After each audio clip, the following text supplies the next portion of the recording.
আসসালামু আলাইকুম। সিএসএস বাংলা টিউটোরিয়ালে স্বাগত জানাচ্ছি। আমি মেহরাব হোসেন। গত টিউটোরিয়ালে আমরা দেখছিলাম যে ইনলাইন সিস্টেমে কিভাবে সিএসএস কোডগুলো আমরা এইচটিএমএল এর উপর অ্যাপ্লাই করতে পারি। আসলে আমার ওই টিউটোরিয়ালে অনেক কিছু বলার দরকার ছিল, বাট আমি অত কিছু আসলে বলতে চাইনি, কারণ বেশি কথা বললে আপনাদের মাথা ভার হবে। আর আপনারা যদি নিজেরা প্র্যাকটিক্যালে কাজ করেন তাহলে সেটাই বেটার হবে। তো যাই হোক, গতদিন আমরা যেহেতু ইনলাইন দেখছিলাম, আজকে আমরা দেখবো ইন্টারনাল। ইন্টারনাল সিস্টেমে আমরা কিভাবে সিএসএস কোডগুলো এইচটিএমএল কোডের উপর অ্যাপ্লাই করতে পারি। এখন ফার্স্টে আমার এইচটিএমএল পেজ লাগবে। তো আমার এইচটিএমএল পেজটা আমি আগেই বানিয়ে রাখছি আর কি। তো দেখেন, আমি যদি এইচটিএমএল পেজটা ওপেন করি, এটা হচ্ছে আমার এইচটিএমএল স্ট্রাকচার এবং বডি ট্যাগের মধ্যে আমার একটা টেক্সট আছে, সেটা হচ্ছে পি ট্যাগ। যে আমার পি ট্যাগ আছে, পি ট্যাগের মধ্যে কিছু টেক্সট আছে। এখন আমি যদি মনে করি যে আমার এরকম আরো দুই তিনটা টেক্সট থাকবে, এটা যদি আমি এবার ব্রাউজারের মাধ্যমে ওপেন করি, দেখেন যে আমার এখানে কিছু টেক্সট আছে। এখন গত টিউটোরিয়ালে আমরা দেখছিলাম যে ইনলাইন সিস্টেমে কিভাবে আমাদের এই টেক্সটের কালারগুলো চেঞ্জ করা যায়। এখন টেক্সটের কালার যে শুধু চেঞ্জ করা যায় আসলে তা না, আপনি ইনলাইন সিস্টেমে সবকিছু করতে পারবেন সিএসএস কোডগুলো ইউজ করে। বাট আমি গতদিন দেখাইছিলাম যে ইনলাইন সিস্টেম আপনি কিভাবে কালার চেঞ্জ করতে পারবেন। কালার চেঞ্জ করা এটা তো কোনো ব্যাপারই না, কিন্তু ইনলাইন সিস্টেমটা দেখানোর উদ্দেশ্য ছিল আর কি। তো আহ, আজকে আমরা দেখবো যে ইন্টারনাল সিস্টেম ইউজ করে কিভাবে আমরা সিএসএস কোডটা অ্যাপ্লাই করতে পারি এইচটিএমএল এর উপর। ইন্টারনাল সিস্টেম যদি আমরা ইউজ করতে চাই, তাহলে আমাদের যে হেড ট্যাগ আছে, হেড ট্যাগ শুরু, হেড ট্যাগ শেষ, এর মধ্যে আমাদের একটা ট্যাগ নিতে হবে, সেটা হচ্ছে স্টাইল। স্টাইল, স্টাইল ট্যাগ শুরু, স্টাইল ট্যাগ শেষ। এখন সিম্পল দেখেন যে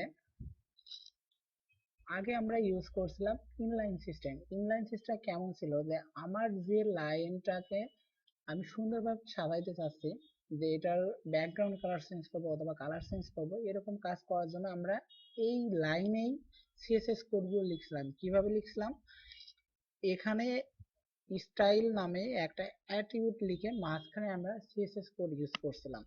বাট এখন আমরা যেহেতু ইন্টারনাল সিস্টেম ইউজ করতেছি, ইন্টারনাল সিস্টেমে আমার সিএসএস কোডগুলো থাকবে, হেড ট্যাগের মধ্যে একটা স্টাইল ট্যাগ থাকবে এর মধ্যে।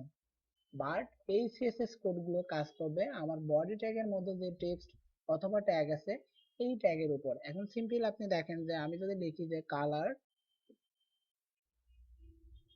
Colour red.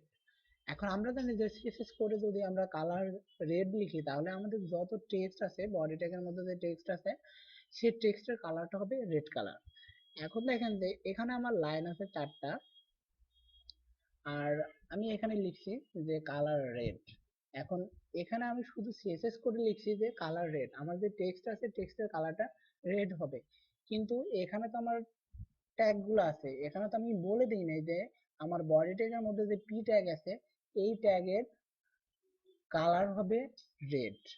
আপনাকে এরকম ডিফাইন করে বলে দিতে হবে। আপনি যখনই এক্সটার্নাল অথবা ইন্টারনাল সিস্টেম ইউজ করবেন, তখনই আপনার এই প্রতিটা টেক্সটের যে নেমটা থাকবে সেই নেম ধরে কল করতে হবে। এখন সিম্পল দেখেন যে এখানে আমি লিখছি কালার রেড, বাট এখানে কিন্তু আমি কোনো নেম ডিক্লেয়ার করিনি যে আমার এই নামে কোনো ট্যাগ আছে অথবা এই নামে কোনো ক্লাস আছে অথবা এই নামে কোনো আইডি আছে যে সেটার কালার হবে রেড। এরকম আমি কোনো কিছু ডিক্লেয়ার করিনি, আমি শুধু বলছি যে কালার রেড।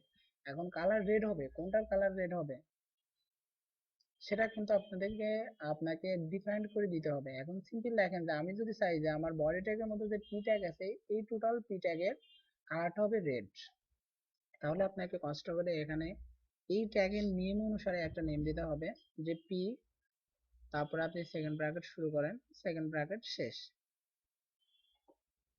এবার আপনি মাঝখানে লিখছেন যে কালার রেড, তাহলে হবে কি যে আপনার বডি ট্যাগের মধ্যে যতগুলো পি ট্যাগ আছে এই পি ট্যাগের মধ্যে যত টেক্সট আছে সব টেক্সটের কালার হবে রেড। এখন এটা যদি আমরা সেভ দিই, দেওয়ার পরে যদি ব্রাউজারে যে রিলোড দিই, তাহলে দেখেন যে আমার যতগুলো টেক্সট আছে সবগুলো টেক্সটের কালার দেখাচ্ছে রেড। এটা হচ্ছে আপনার ইন্টারনাল সিস্টেম। ইন্টারনাল সিস্টেমে আপনার সিএসএস কোডগুলো লিখতে হয় হেড ট্যাগ শুরু, হেড ট্যাগ শেষ, এর মধ্যে আপনার স্টাইল নামক একটা ট্যাগ নিয়ে সেই ট্যাগের মধ্যে আপনি সিএসএস কোডগুলো লিখতে পারবেন এবং সেই সিএসএস কোডগুলো আপনার অ্যাপ্লাই হবে বডি ট্যাগের মধ্যে যে টেক্সট আছে সেই টেক্সটের উপর। আর আমাদের গতদিনের ইনলাইন সিস্টেমটা ছিল যে আমরা যে লাইনটাকে সুন্দরভাবে সাজাবো সেই লাইনের মধ্যেই সিএসএস কোডগুলো লিখবো। এখন আশা করি দুইটা সিস্টেমের মধ্যে পার্থক্য আপনারা বুঝতে পারতেছেন। যে ইনলাইন সিস্টেমের হচ্ছে যে আপনার সিএসএস কোডগুলো আপনার লাইনের মধ্যেই লিখতে হবে, এটা ছিল আমাদের ইনলাইন সিস্টেম। আর ইন্টারনাল সিস্টেমটা হচ্ছে যে আপনার সিএসএস কোডগুলো থাকবে স্টাইল ট্যাগের মধ্যে এবং আপনার এইচটিএমএল কোডগুলো থাকবে বডির মধ্যে, তাহলে আপনার এই কোডগুলা আপনার এইচটিএমএল ট্যাগের উপর অ্যাপ্লাই হবে। তো আশা করি সবাই ইন্টারনাল সিস্টেম সম্পর্কে জানতে পারছেন। আর এরপরে যদি আপনার